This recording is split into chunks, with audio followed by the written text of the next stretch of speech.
Guys, good morning. Welcome back to Shreya study tutorial. आज मैं आपके लिए U10 23 का जो पेपर हुआ है 29 सितंबर को, उसकी साइंस के आंसर की डिस्कस करने जा रही हूँ।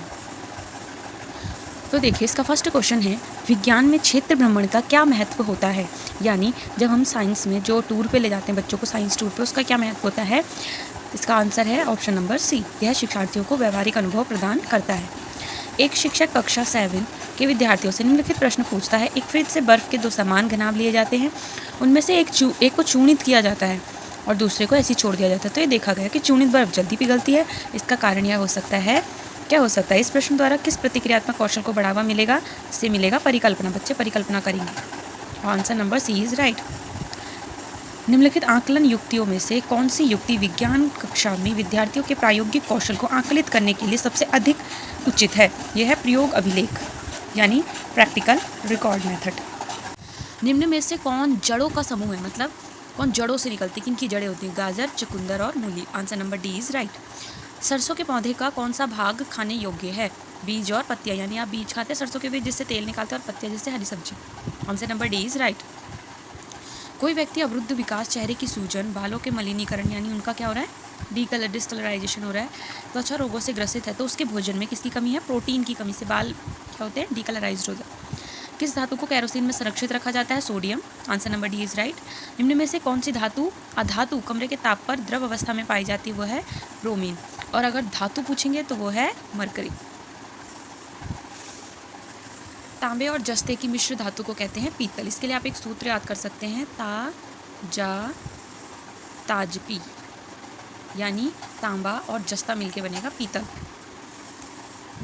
मछली के शरीर पर शल्क का प्राथमिक कार्य, यानी जो उसके शरीर पे स्केल्स होते हैं, उसका प्राथमिक कार्य है उनकी रक्षा करना। Answer number D is right. धंसे रंध्र उपस्थित होते हैं, वो होते हैं मरुभिद्ध पौधों में। ध्वनि का तारत्व किससे निर्धारित होता है, उसकी आवृत्ति से, फ्रीक्वेंसी से। बॉल बेयरिंग एक ऐसी युक्ति है जो परिवर्तित करती है सर्पी घर्षण को लोटने घर्षण में। चालक को आवेशित किया जाता है प्रेरण, चालन और विकिरण के द्वारा। जब किसी चुंबक को लंबाई के अनुप्रस्थ तल पर दो बराबर भागों में काटा जाता है तो ध्रुव प्रबलता कैसी रहती है, अपरिवर्तित रहती है, और चुंबक के आघूर्ण आधा हो जाता है। तो answer number A is right. आकाशीय बिजली चमकने के दौरान क्या होता है, विद्युत विसर्जन होता है, यानी इलेक्ट्रिक डिस्चार्ज होता है, गिरती है ना बिजली। सूक्ष्म जीव जो मृदा निर्माण में सहायक होते हैं वो है शैवाल, लाइकेन्स।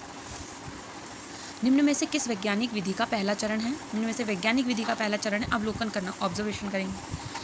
हस्तसिद्ध क्रियाकलाप और परियोजनाएं विज्ञान सीखने के अभिन्न अंग हैं। इन अधिगम अनुभवों का मुख्य उद्देश्य है विस्तारित अधिगम का अवसर प्रदान करना। Answer number D is right. राष्ट्रीय पाठ्य चर्चा 2005 के अनुसार अच्छी स्कूली विज्ञान शिक्षा निम्न में से प्रतिनिष्ठ होनी चाहिए छात्र के प्रति। किस मानव अंग के अक्रिय होने की अवस्था में अपोहन का उपयोग किया जाता है। इसे आप इंग्लिश से इजीली समझ सकेंगे।